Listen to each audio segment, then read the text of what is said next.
First reading, Acts chapter 1 verse 15 to 17, 20 to 26. In those days Peter, rising up in the midst of the brethren, said, Now the number of persons together was about 120. Men, brethren, the scripture must needs be fulfilled, which the Holy Ghost spoke before by the mouth of David concerning Judas, who was the leader of them that apprehended Jesus, who was numbered with us, and had obtained part of this ministry. For it is written in the book of Psalms, Let their habitation become desolate, and let there be none to dwell therein. And his bishopric let another take.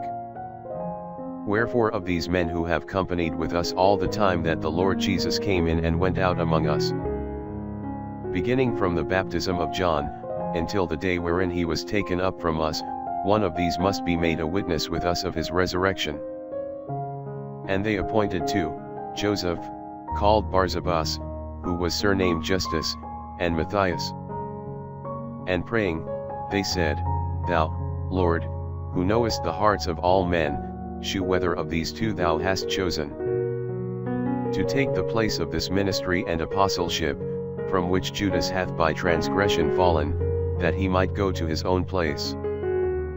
And they gave them lots, and the lot fell upon Matthias, and he was numbered with the 11 apostles.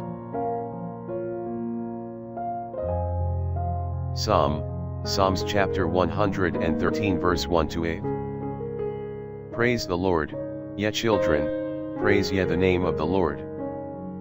Blessed be the name of the Lord, from henceforth now and forever. From the rising of the sun unto the going down of the same, the name of the Lord is worthy of praise. The Lord is high above all nations, and his glory above the heavens.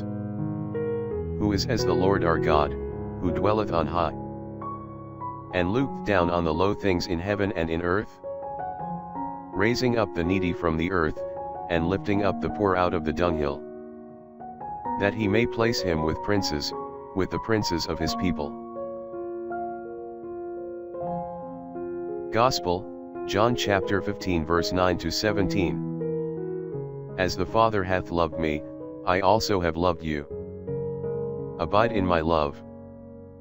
If you keep my commandments, you shall abide in my love, as I also have kept my Father's commandments, and do abide in his love. These things I have spoken to you, that my joy may be in you, and your joy may be filled. This is my commandment, that you love one another, as I have loved you. Greater love than this no man hath, that a man lay down his life for his friends. You are my friends, if you do the things that I command you. I will not now call you servants, for the servant knoweth not what his Lord doth. But I have called you friends, because all things whatsoever I have heard of my Father, I have made known to you. You have not chosen me, but I have chosen you, and have appointed you, that you should go, and should bring forth fruit. And your fruit should remain, that whatsoever you shall ask of the Father in my name, he may give it you. These things I command you, that you love one another.